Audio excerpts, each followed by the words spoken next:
Welcome to Built in Cincy. I'm your host, Marcus Celestin, and today's guest is another Cincinnati native, a guy building a business in Cincinnati while also being a father. Without further ado, I'll introduce Alex Schafers.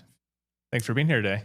Thank you for having me. So this is my first podcast ever, so this is going to be a learning experience. Thanks for having me. And we're in OTR right now in a building where probably a 300-year-old building, and it's pretty beautiful. So pretty cool to be here. I love it. Nice preface for the real estate section here. Noticing some of the elements already that I did not. Yeah, beautiful hardwood. Look at this. So let's start with just tell me a little bit about you, your background, and then what do you do? My name is Alex Schafers. I grew up in Cincinnati. Graduated from Lebanon High School, and that's where I met my wife, Alicia. And so we're married now. We have 3 children. We live in Mason, Ohio. It's funny. We actually live about a mile away from the Mason-Lebanon border. So grew up in Lebanon, and I kind of make the joke where I kind of still live in Lebanon now. So it's a good location, close to the in-laws, close to my parents, and just close to my general work, if you will. I sell all over the place, but for the most part, I would say Warren County is that center spot for me. Nice. I have the Mason connection here, born and raised in Mason. My parents sold their house maybe 10 years ago. Yeah, so very, very What similar. neighborhood did you grow up in? Birchwood Farms. Okay. Yeah. Forgive me, what main street is that off of? It's right off Snyder. Okay. Yeah. Gotcha. Yep. Yeah. Very good area. So Mason's a good spot. My father-in-law, he went to Mason as well. He graduated from Mason. Back in the day, it was like a farm town, right? Yep. So I think he graduated with like 120 kids, if that. And like now Mason's just Crazy. gigantic. Huge. So it's interesting to see, I talked to a lot of older people from Mason, and they say like Mason just is completely different, which I'm from Lebanon. Like I said, Lebanon, in my opinion, will be the next Mason in like 10 years.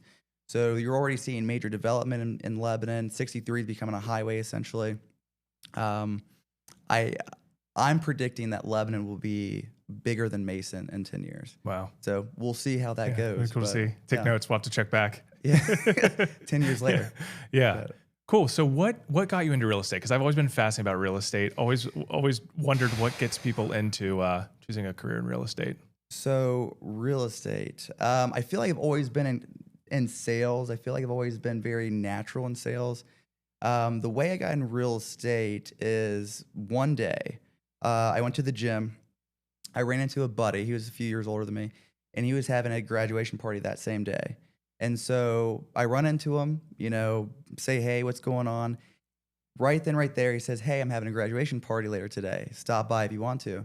Okay, sweet. I'll stop by, whatever. So later that day, I stop by this graduation party, hang out a little bit. I meet my buddy, Tyler Smith.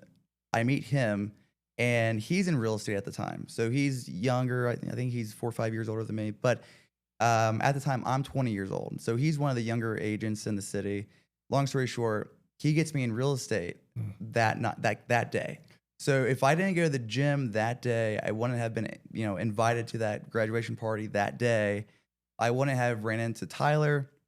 I doubt I would be in real estate. So that's kind of the story of how I got into real estate. And I mean, the rest is history. So I got licensed at 20 years old, 2014.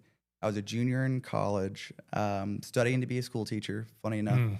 And teaching was the hardest thing I've ever done in my life. So I have so much respect for teachers, it's ridiculous. So, I just couldn't do it. I couldn't teach. It just wasn't meant for me. So right after college, I started full-time real estate and just never looked back. So yeah, teaching, like I said, I'll say it again, teaching is the hardest job I've ever had in my life. Yeah. So I don't know if you have any teachers in your family, but give them a hug next time you see them. No, but my kids go to school, so I can sympathize. It's a very challenging profession, and I just couldn't do it. But yeah, real estate, I got started right after college. I sold a couple homes throughout college. I think my first year in real estate, I probably sold like 10, 12 homes, not very many, but I was also 20 years old. So it was very challenging to be a 20-year-old kid trying to sell real estate, right? Like I still remember some of the first transactions. Like I have no idea what I'm doing, right? Being a 20-year-old kid, and it was it was fun, but yeah, looking back, I'm like, how do these people trust me to, represent them on these houses? But long story short, it went well. I was just about to say, so how did you get people to trust you with that transaction? I Because to feel like me and most people, their house is the biggest asset that they own. So how do you get them to trust you with that? That's a good question. I feel like I looked quite a bit older when I was 20 years old, so that probably helped a little bit. I guess the confidence was there. I don't know. I mean, some of the first homes I sold, they weren't very expensive homes. 150,000 homes back then, which is crazy because the very first home I ever sold, it was in Springdale. That home sold for like 92 grand. That same home is worth like more than double now. Wow. So I stay in contact with all the clients, Yep, Jim and Judy, or I won't say the last name, but Jim and Judy, very first clients ever over in Springdale. So huge shout out to them.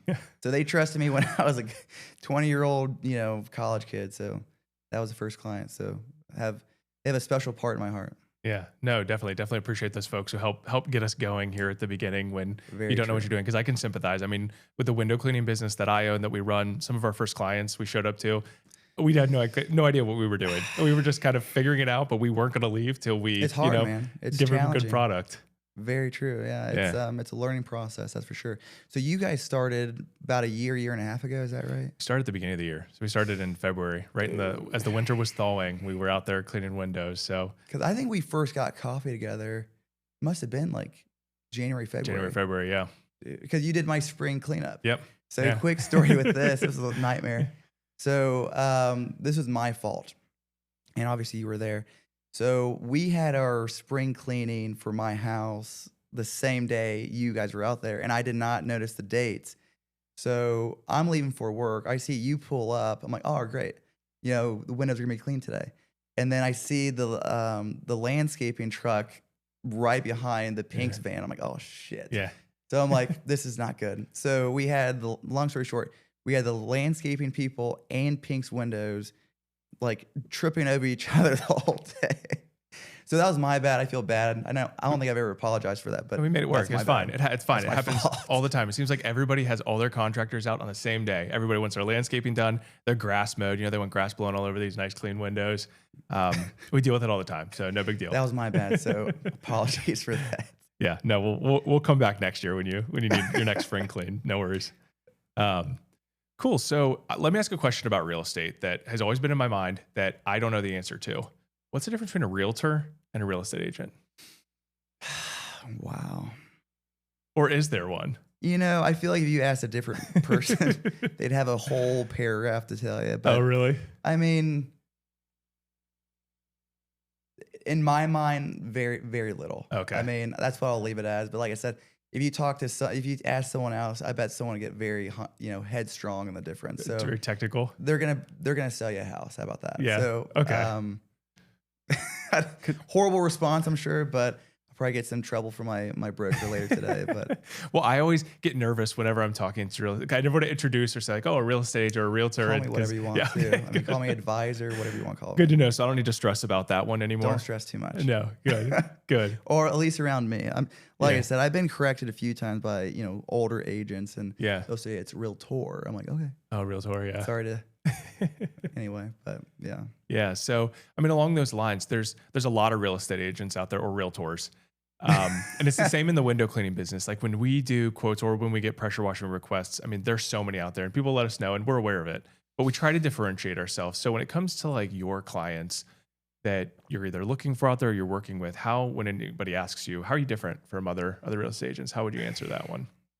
You just got to do the work, right? You got to be available. You have to communicate. I feel like that's what a lot of people slack, right? I mean, there's 5,000 agents in Cincinnati. Wow.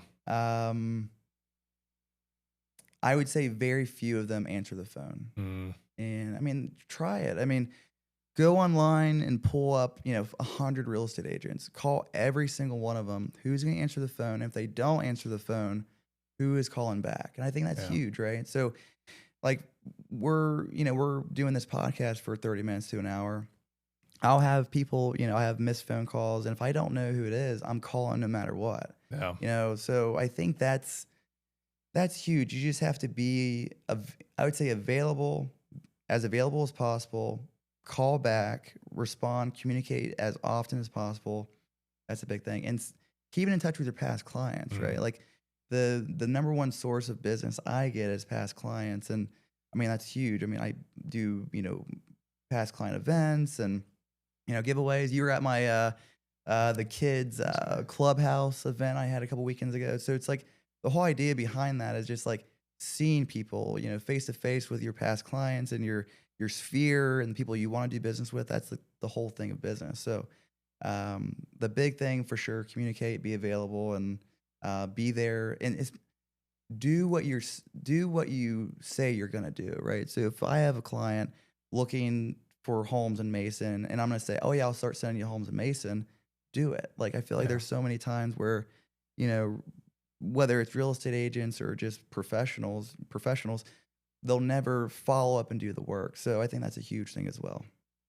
That's a huge parallel to the work that we do as well. We're much like lower ticket offer and a bit quicker of a turnaround when it comes to window cleaning, but some of the best customers we've had are phone calls. Some of the biggest houses, most expensive homes we've done work on just come in through phone calls. They don't mess around with some of our online forums.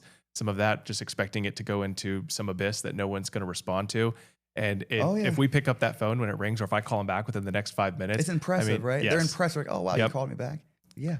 It's like I want to work. I want to see how we can help you for sure. Yeah. So that's a huge thing. To tie back a little bit to those events, because I love that you do those events, and it's something that I've talked about with my business of how do we kind of bring people in with hosting people who could be clients or referrals. You've hosted a couple events, so you mentioned one a few minutes ago at the kids clubhouse. I went to another one of your events at your house. Oh yeah, the bourbon tasting. Yeah, bourbon tasting. So I feel like that's another thing. So like something I enjoy doing, as you know, like I like to have like other dads like in a fellowship community group, whatever you want to call it. So one big thing I've done this year is, I have like a group of guys, I call it dudes and dads. Yeah. So not everyone has kids, but majority of them have kids. Just to get these guys in the same room where we're all in the same battle, if you want to call it that, right? So we're going through the same challenges of life. We're all dads. We're all, professionals, whatever we are. We get to like, hang out for a couple hours with other dads that are going through the same stuff, and it's just a community group. And I have enjoyed creating that over the last, year and a half. So my goal is to continue this, is to grow this. And, just to have like, because very few guys our age have like groups of dudes, like, good dudes that they're around and, they can kind of support each other with. So that's the big goal I have, at least. Yeah. I love that. I mean, I love, that you pull together a group of folks who are building things or building, whether it's their career, whether it's a business, building all kinds of different things in this area, are rooted with kids and providing a good kind of, I've met a couple cool folks there that I've seen at multiple events, and it's just great to see, how are your kids doing? And the kids events that our kids came to, it's great to see them running around and having fun. So I think that's such a cool thing that you're doing there. Yeah. So that's one big thing I try to do every quarter or so, just to do an in-person event, whether it's a bourbon tasting, whether it's a, renting out the kids clubhouse in Mason, which is like the best clubhouse in the area, right? So, just as community driven as possible. Yeah. I love folding the kids into the work as well. That kind of gets me thinking along the lines of, your job's not necessarily 9 to 5, right? Your phone doesn't stop ringing at 5 p.m. So I'm guessing you get calls probably more often in evenings and weekends. What does a day look like for you? Every day is different. So I think the hard thing about being an agent that produces, high volume is you have to just be disciplined, right? So, discipline with work, discipline with the kids, with family life, with, fitness, diet. I mean, the whole thing, right? To be in my mind, I'm far from where I want to be, but, my goal is to just, how can I be elite in multiple different facets? How can I be the best when it comes to fitness? And how can I be the best when it comes to, profession, like, real estate? How can I be within the top 1% of all agents? How can I, be a present dad and be, just as much of a family man as possible? So it's like when you have all these three things, fitness, business, family, and it's like, I consider that elite, right? So if you're able to excel in all those three categories, I think you're fun. Like that's elite to me. So that's my opinion on it. So, it's a daily grind. Like back to my point of being disciplined, it's like that is the biggest thing in my life. It's like, how can you stay focused, stay disciplined when things are just horrible? Like the market, for example. I mean, I told you when we came in here, like this market's challenging. Yeah. I have a lot of sellers, upset that their home isn't selling. I have buyers that are upset they can't find a home. It's like, holy crap, this is like the most stressful market I've ever seen. So it's like, how do you stay disciplined in those times? So, fitness is a huge thing for me. Diet is a huge thing for me. One of the big things I try to push is I want to be at home for every meal. So I intermittent fast, which all that means is I eat from like noon to like 6. So every lunch, every dinner, I eat it at home with my kids. And that's like a huge non-negotiable. I treat it as an appointment. After this, I'll be going home, having lunch. What time is it now? Like 11:30. Yeah. So long story short, how can you have healthy habits around your family? Just like, eating every meal at home with the kids, being as present as a dad, as a husband as possible. I mean, it's hard. I mean, as you know, you just started your business. It's a constant struggle, which, I mean, we're figuring things out, but we're getting there. I would say I have similar pillars of like health, building a business, and family, and trying to like juggle and balance those three. This year with starting the business, health has definitely been one that's kind of put on the back burner for now. It's so challenging. Because it's like, I've got to make money and I've got to provide for my kids and I got to be present for them. One thing that I really struggle with is my phone will buzz all night. It will be from customers, people interested in quotes, waiting to get scheduled because they're done with their work day. My phone's buzzing, and it's like the struggle with it's buzzing, I'm playing with my kids. So trying to find that balance. Do you have any tips, or how do you manage when your phone's ringing during some of that non-negotiable time? What I've noticed within like business, right? And I feel like this can go with any business. It's all about skills, marketing, and systems. So the big thing with like when a lead comes in, like what does your system look like? Does that lead go to a drip campaign?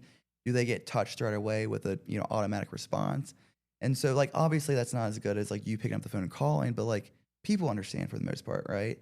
If it's 6 p.m., I'm having dinner with my family, and a client's calling me, or a potential client's calling me, and I answer, hey, I'm at dinner, I'll call you back in 30 minutes, 40 minutes, whatever, and they have a problem with that. Like, I think that's another thing with business, especially just starting out. It's like you want to service everyone.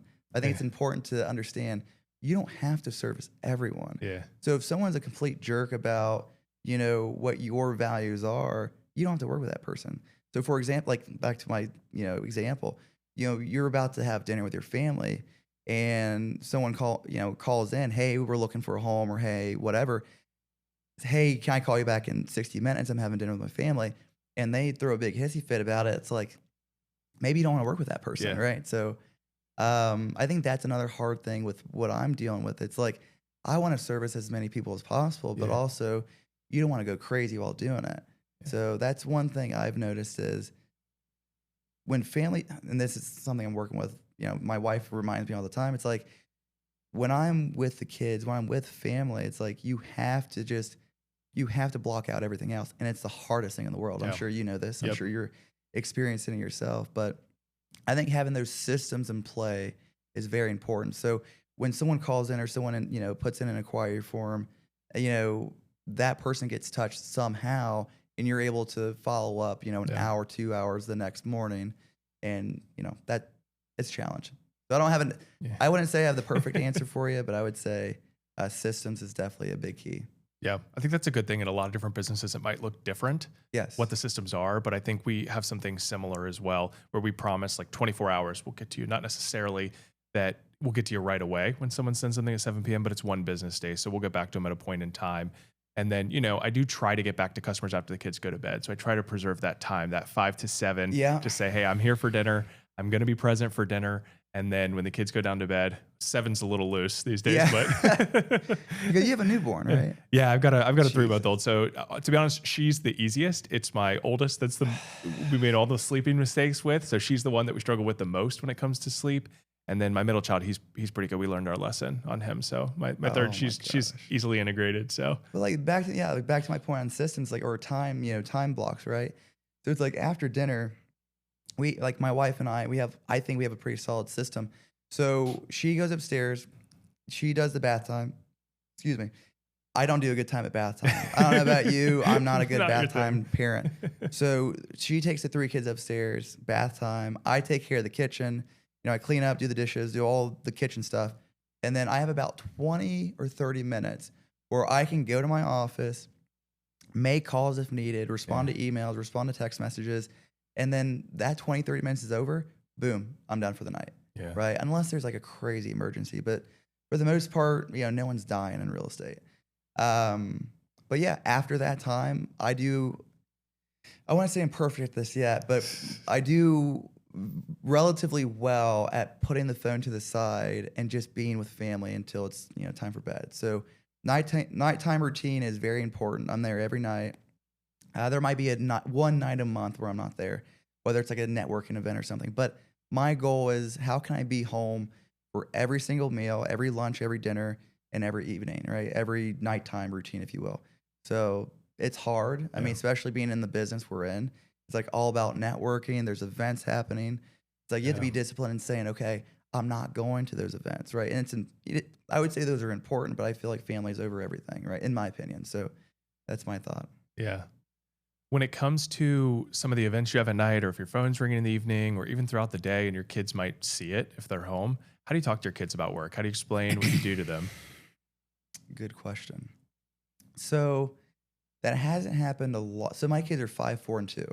So they're not asking those questions necessarily. Mm. The older kids know what I do for work. I sell big boxes. Yeah. But I really haven't. That's a good question. I haven't really crossed that bridge yet. Yeah. But for the most part, they know I work a lot. And, sometimes it's kind of sad when I'm responding to an email or something and my son comes to me like, hey, daddy, I want to play with you, whatever. Like, it's like, damn, it's hard. Yeah. So it's the balance of it is the challenge for sure. Yeah. But we're figuring things out. Cause you're, how old are you again? 32. 32, 30. Yeah. So we're like early 30s.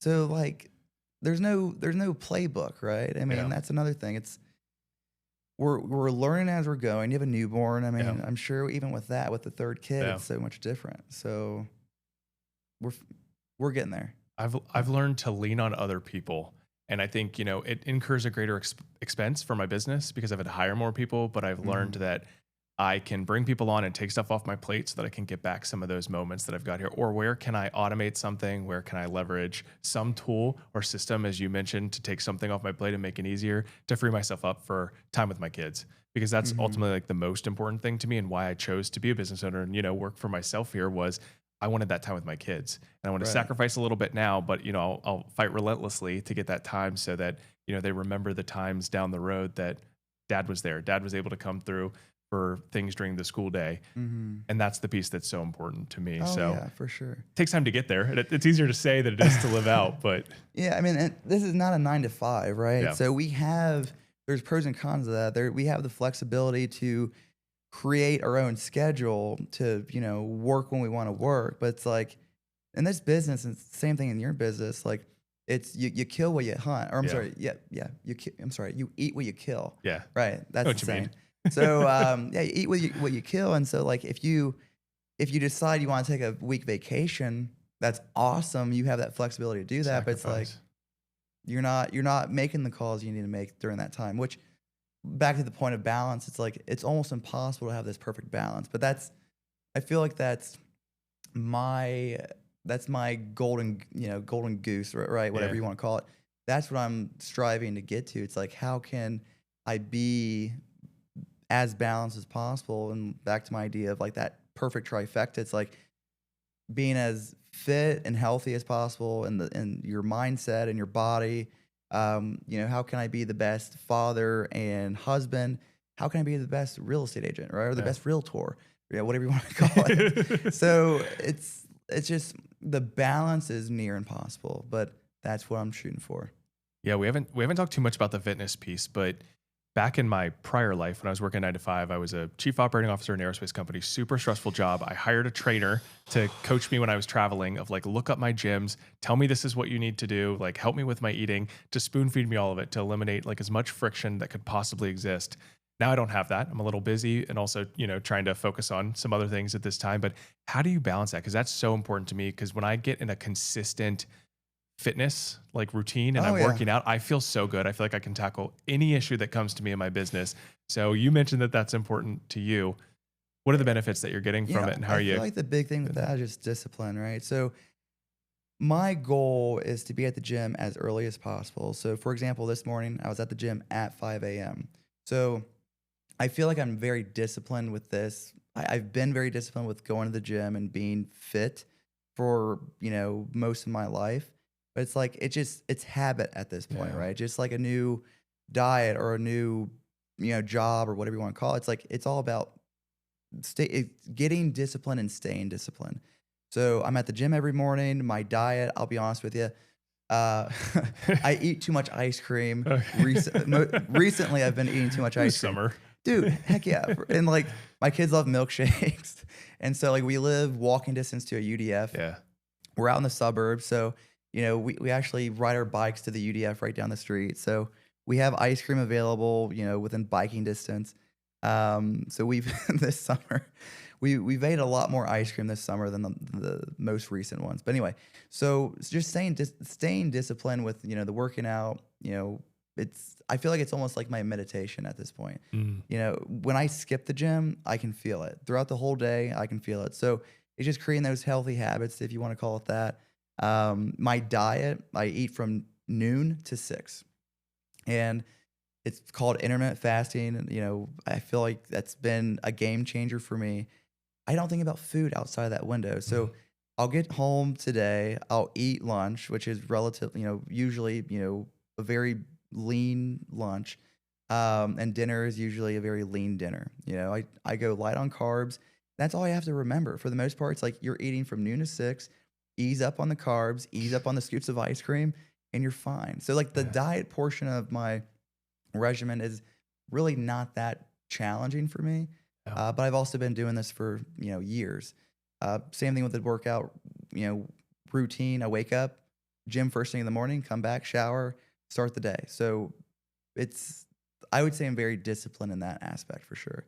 But I trust me, there's times where I press the snooze button too many times, and if I overslept, and like what I've noticed is the more disciplined I am throughout the day, the happier and the better my mind space is. So that's one thing I'd share for sure. So back to discipline, I think that's everything. Yeah. Yeah. I could take a lesson in that one. I'll have to start texting you at 4 a.m. when you get I'll up be and say, buzzing tell you. me to go. Yeah, for sure. That's another thing, back to the accountability, or the, having the, the guy group that's, relatable, or, going through the same challenges we're all going through. It's like, how can we stay accountable to like-minded men? So, that's something I'm trying to grow. And, back to that, it's like, how can we, just support everyone in our team, right? Or everyone that's going through the same, struggles as we are. So huge thing for me. Yeah. There's one thing I wanted to revisit. When we were walking in here, you mentioned that you homeschool your kids. Oh gosh. And I think it's something that's my wife homeschools your the wife. kids. Okay. You got the teaching background. So it's funny. I think when the kids get older, I'll have a little more presence within the education part of it. It's funny. We actually we have like a additional room in our house on the first floor. So we've actually converted that into a homeschool room. So we're 90% there right now. We just need some decorations and we're there. But back to your point, I am not homeschooling. My wife is. I am not going to take any credit for now. Like I said, in 10 years when they're older, I'll definitely start teaching them about like probably real estate and entrepreneurship. Yeah. But right now, I am not teaching the ABCs. But no, Alicia, she's doing phenomenal. She's better than me. That's what I'll say. Yeah. So what drove you guys to that? Because I feel like it used to be far less popular, but now I feel like homeschooling is becoming super popular. You know what? I'm not real motivated to do the traditional school route, whether it's private or public. it just, so we've done private the last couple years, and the schools we've gone to, phenomenal schools. It just, I think back to routine. The routine of school, in my opinion, is just too much for a 2, 3, 4 year old, in my opinion, and even for a teenager. So, the one thing I would say that I did not like about the traditional school route is we're waking the kids up at like 6:30 in the Yeah. morning, right? My kids are young still.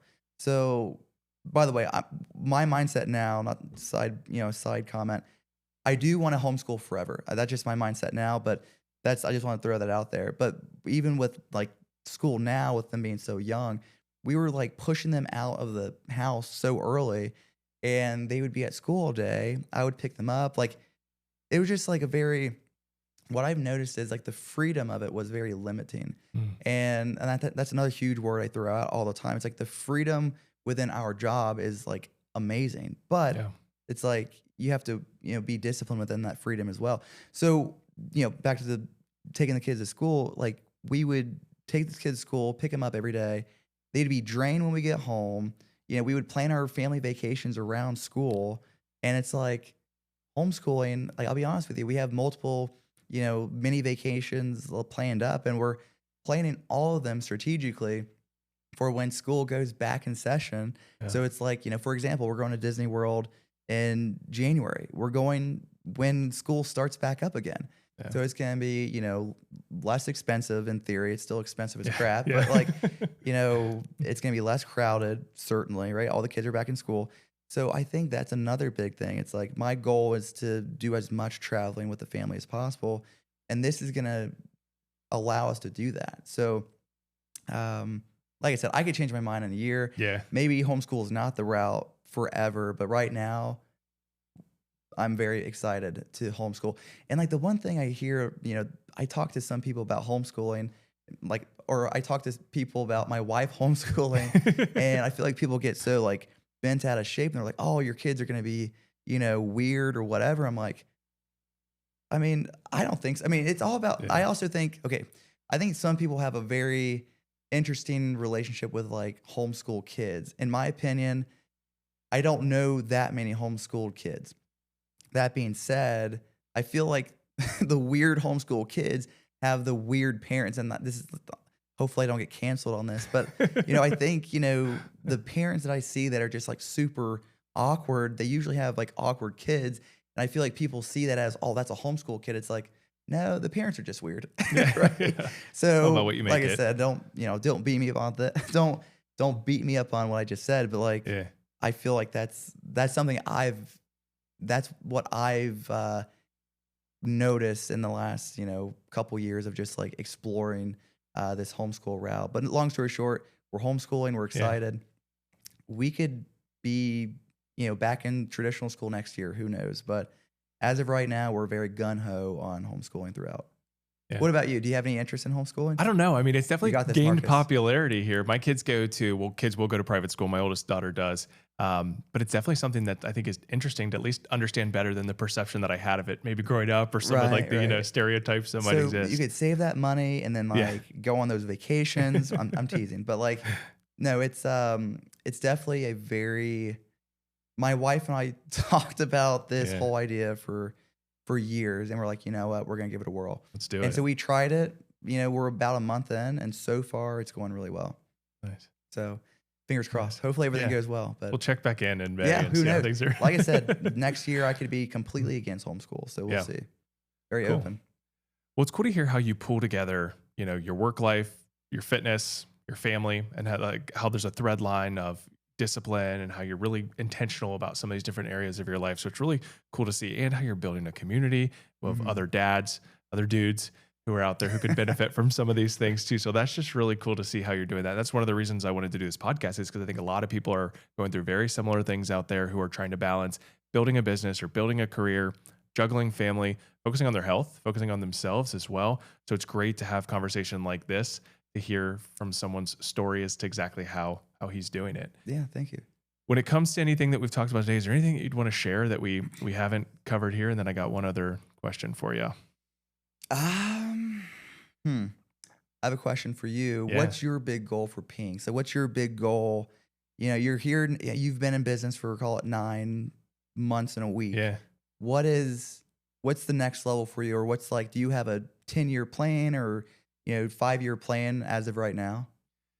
I would like, and this kind of shadows a bit of what they're looking to do at Pink's kind of nationwide, Okay. is I want, whenever anybody thinks about window cleaning, Pink's is the first thing that comes to mind. I So mean, that's who I think of. people don't know a lot of brands. There are some that are out there, but people also can't put a face with a name. So Yeah. I'm highly intentional about being the face in the territories that I own, of being out present when people see me, even the ads that we run, of being very present in it so Yeah. that people see. I reached out Yeah. to you that one time. I was like, Marcus, who does Yeah. your ads? These are Yeah. awesome. Yeah. I think it's great to just be as present in the business as possible so that people know that I'm involved in the business, I'm there, and that people think of all the things that I want to about Pink's, that, they trust us to come into their home. They know we're going to do a good job. If we make a mistake, they don't even think for 2 seconds that we'll be back to fix and clean up Right. anything that needs touched up. And I think from there, the business will just continue to grow. We've started to create some awesome partnerships with other businesses here that complement really well. We've got, whether it's real estate Yeah, agents or sure. realtors, whether it's window installation companies. I mean, it's just kind of grown in a way that the relationships are building and building. So I think the ceiling is limitless with the business. I think we just have to keep doing what we're doing, and it'll just keep on going. I'm super intentional about the people that we bring into the business. Anybody I kind of let into my home here, because Yeah. I want them to, they represent me, they represent Pink's. And I think that if we just continue bringing in good people and focusing on the relationships that we're building and delivering that excellent service, I think we'll just continue to skyrocket. Then things just get more fun. Keep on going. I was telling Josh on the way in here. I was like, I saw Pink's van on the way here. I'm like, dude, you guys Nice. are taking over. Yeah. I like it. There we go. That's the goal. Yeah. Is there anything that you'd want to leave anybody with who's out there who might be kind of struggling with building a business or balancing all the things that we're going through? Is there anything, or maybe even something you mentioned that you just want to underscore at the end? I would say this. I feel like a lot of, especially, young men, young professionals, I feel like we have a tendency to compare ourselves with other people. And I feel like that one thing I would say is don't do that, Yeah. right? You can't do that. Compare yourself with who you were last week, last month. That's the biggest thing. It's like you trying to compare yourself with another guy over here or another person that had these opportunities up here. It's like, it doesn't make sense to do that. It's like, all you can really do is get better from who you were last week, last month, 2 years from now, or 2 years ago. So I think that is one thing I would give, a big recommendation or, advice for any younger man or older man for that matter. Yeah. Like, don't compare yourself with anybody. Compare yourself to who you were, in the past, right? Like that is my biggest advice for any, young person or person in general, in our realm. It's like, don't look at someone else that has, more, whether it's money or cooler car or cooler house. Don't compare yourself to that person. Stay in your lane, stay in your shoes, and just get better, right? That would be my biggest advice to anyone. Yeah. I love that, because I can find myself getting in that same trap sometimes. Oh, for of, sure. I see this location's doing this, but they might have more of this or something. yeah. And so, And now just you're looking stuck at- in your head all day, Yeah, right? exactly. Yeah. Oh, yeah. So just really focusing on, that me versus me, and trying to focus on, am I getting better? And if I am, just keep going.